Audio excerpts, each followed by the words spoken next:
আসসালামু আলাইকুম প্রিয় ভিউয়ার্স, আমন্ত্রণ জানাচ্ছি নতুন আরও একটি ভিডিওতে। আমাদের ভিডিওর আলোচনার বিষয় হচ্ছে ফরজ নামাজের পর যেসব আমল করবেন। মুমিনের প্রতিটি কাজ ও মুহূর্ত আমল ও ইবাদত। যখন সব কিছু আল্লাহর হুকুম ও রাসূল সাল্লাল্লাহু আলাইহি সাল্লামের সুন্নত অনুযায়ী হয়, তখন সব কিছু ইবাদতে পরিণত হয় এবং সওয়াবযোগ্য হয়। আল্লাহ তাআলা বান্দার জন্য এর সব কিছু পূর্ণময় করে দেন। অন্য সব কিছুর মতো প্রত্যেক নামাজের পর কিছু আমল রয়েছে। আমলগুলো করলে বান্দার জীবন সুন্দর, বরকতময় ও সুশৃঙ্খল হয়।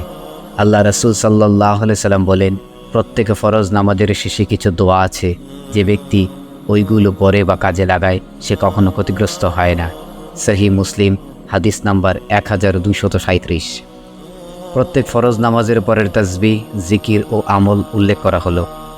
নাম্বার 1, রাসূল সাল্লাল্লাহু আলাইহি সাল্লাম প্রত্যেক ফরজ নামাজ শেষে 3 বার আস্তাগফিরুল্লাহ বলতেন। মুসলিম হাদিস নাম্বার 1222। নাম্বার 2, তারপর আল্লাহুম্মা আনতাস সালাম ওয়া মিনকাস সালাম তাবারাকতা ইয়া জাল জালালি ওয়াল ইকরাম, এটি পড়তেন।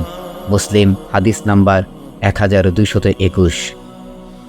নাম্বার 3, সুবহানাল্লাহ 33 বার, আলহামদুলিল্লাহ 33 বার, আল্লাহু আকবার 33 বার, লা ইলাহা ইল্লাল্লাহু ওয়াহদাহু লা শারীকা লাহু লাহুল মুলকু ওয়া লাহুল হামদু ওয়া হুয়া আলা কুল্লি শাইইন কাদির একবার। এগুলো পাঠে গুনাহসমূহ সমুদ্রের ফেনারাশির মতো অসংখ্য হলেও ক্ষমা করে দেওয়া হয়। মুসলিম হাদিস নাম্বার 1240। নাম্বার 4, রাসূল পাক সাল্লাল্লাহু আলাইহি সাল্লাম বলেছেন, যে ব্যক্তি প্রত্যেক ফরজ নামাজের পর আয়াতুল কুরসি পড়বে তার জন্য জান্নাতে প্রবেশের পথে মৃত্যু ব্যতীত আর কোনো বাধা থাকবে না। নাসাই হাদিস নাম্বার 9448, তাবারানি হাদিস নাম্বার 7832। নাম্বার 5, আল্লাহুম্মা আজিরনি মিনান নার 7 বার। ফরজ ও মাগরিব নামাজের পর যে ব্যক্তি দিনে বা রাতে মারা গেলে আল্লাহ তাকে জাহান্নাম থেকে রক্ষা করবেন। আবু দাউদ হাদিস নাম্বার 5080। 6 নাম্বার, সূরা ইখলাস, সূরা ফালাক ও সূরা নাস প্রত্যেকটি 3 বার করে ফজর ও মাগরিবের পরে। রাসূল পাক সাল্লাল্লাহু আলাইহি সাল্লাম বলেন, সকাল সন্ধ্যা এগুলো পাঠ করলে তোমার আর কিছুই দরকার হবে না। নাম্বার 7, দরুদ শরীফ 10 বার ফজর ও মাগরিবের পর। কিয়ামতের দিন রাসূল সাল্লাল্লাহু আলাইহি সাল্লামের শাফায়াত লাভ হবে। নাম্বার 8, রাদিতু বিল্লাহি রাব্বা ওয়া বিল ইসলামি দীনাও ওয়া বিমুহাম্মাদিন নাবিয়্যা সাল্লাল্লাহু আলাইহি ওয়াসাল্লাম। এই দোয়াটি 3 বার ফজর ও মাগরিবের পর। এটা পড়লে রাসূল সাল্লাল্লাহু আলাইহি সাল্লাম হাত ধরে জান্নাতে প্রবেশ করাবেন। আল্লাহ উক্ত ব্যক্তিকে সন্তুষ্ট করবেন। ইবনে আবি শাইবা হাদিস নাম্বার 36।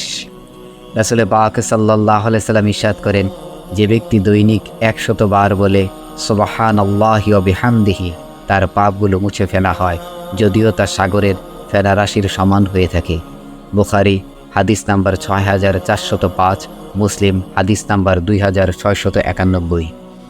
প্রিয় ভিউয়ার্স, মহান আল্লাহ রাব্বুল আলামিন আমাদের সবাইকে উক্ত আমলগুলো যথাযথভাবে পালন করার তৌফিক দান করুক।